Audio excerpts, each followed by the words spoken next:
يا رب إنك أنت الواحد الأحد. يا رب إنك أنت المفرد الصمد. يا رب جئتك لا ألوي على أحد ولا لغيرك يا الله أستند.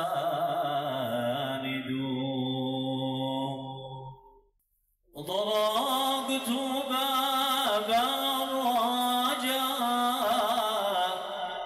والناس قد رقدوا، وقلت يا حي يا قيوم يا صمد.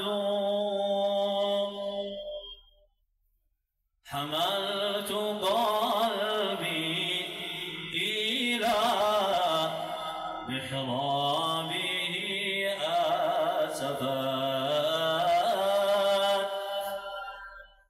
وبت أشكو إلى مولاي ما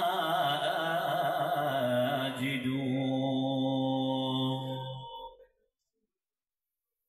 أشكو إليك أمورا أنت تعلمها، ومنك وحدك يرجى العون والمدد. يا صاحب الحول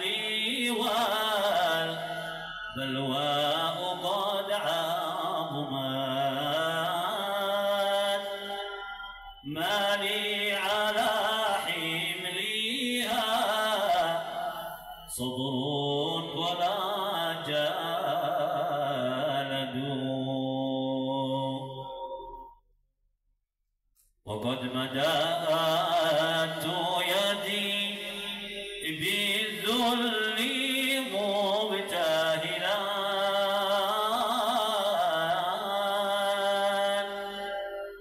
وحسن ظني بمن أرجوه معتقد. هذه يداي أتيت اليوم أرفعها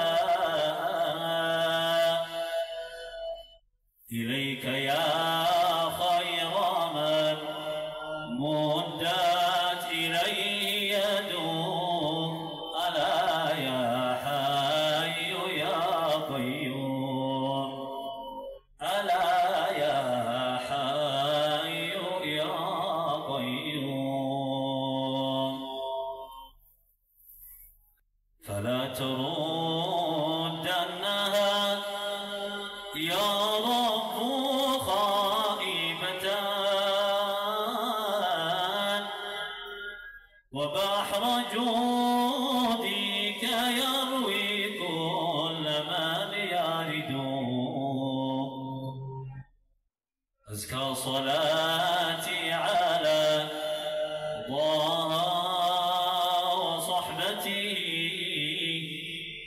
تبقى دواما ولا يحصى لها عدد.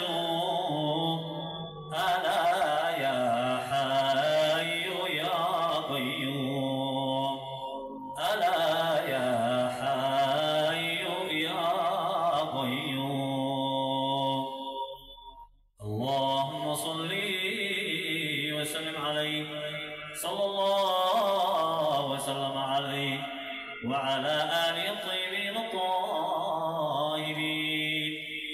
الفاتحة بين الله سبحانه وتعالى أن يغفر ذنوبنا وأن يستر عيوبنا وألا أماتنا إلا وهو راض عنا.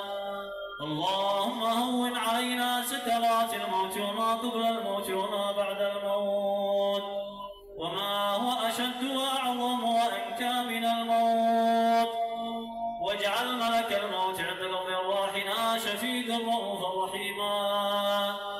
اللهم يا سامع الصوت ويا سابق الفوت ويا كاسي العظام لحما بعد الموت، اجعل لنا وللحاضرين ولوالدينا ولبلادنا من كل هم فرجا، ومن كل ضيق مخرجا، ومن كل بلاء عافية، ومن كل عسر يسرا يا رب العالمين. ثم إلى روح المنتقل إلى جوار الله، بأن الله سبحانه وتعالى أن يرحمه رحمة الأبرار، وأن يسكنه مساكن الأخيار في جنات تجري من تحتها الأنهار، وأن يدخل على قبره الضياء والنور والبهجة والسرور والمسك والكافور والحبور والنور من يومنا هذا إلى يوم النشور، وأن يتلقاه بالرأفة والمغفرة والرضوان. اللهم اغفر له وارحمه وعافيه واعف عنه وأكرم نزله ووسع مدخله يا الله. اللهم يمن كتابه ويسر حسابه وثقل بالحسنات ميزانه واسكنه الجنة يا كريم. اللهم بشره بقولك كلوا واشربوا هنيئا بما أسلفتم في الأيام الخالية، بسر القرآن العظيم والصلاة على النبي الكريم الفاتح.